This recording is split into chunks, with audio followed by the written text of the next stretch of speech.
Against this background, the Monetary Policy Committee, that is MPC, met on 3rd to 5th August and reviewed the macroeconomic situation and its outlook.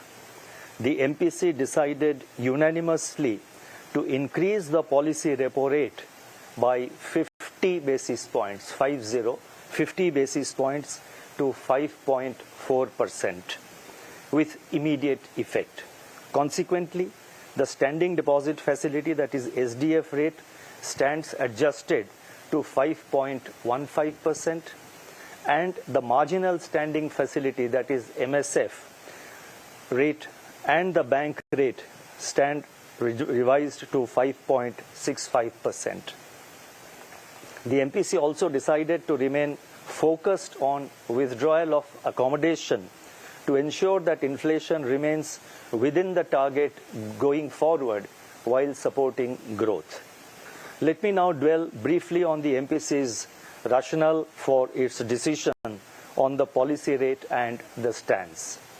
Against the prevailing adverse global environment, the MPC noted that domestic economic activity is resilient and progressing broadly along the lines of the June resolution of the MPC.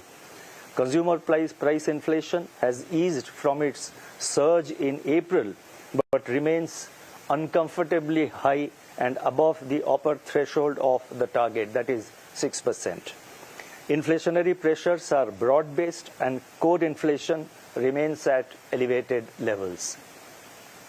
The volatility in global financial markets is impinging upon domestic financial markets, including the currency market, thereby leading to imported inflation.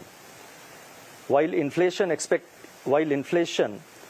or rather let me put it this way, with inflation expected to remain above the upper tolerance threshold in Q2 and Q3 of the current financial year, the MPC stressed that sustained high inflation could destabilize inflation expectations and harm growth in the medium term.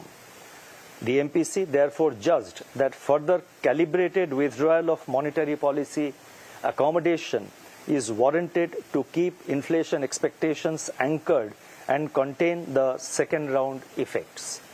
Accordingly, the MPC decided to increase the policy repo rate by 50 basis points to 5.4%. The MPC also decided to remain focused on withdrawal of accommodation to ensure that inflation remains within the target going forward while supporting growth.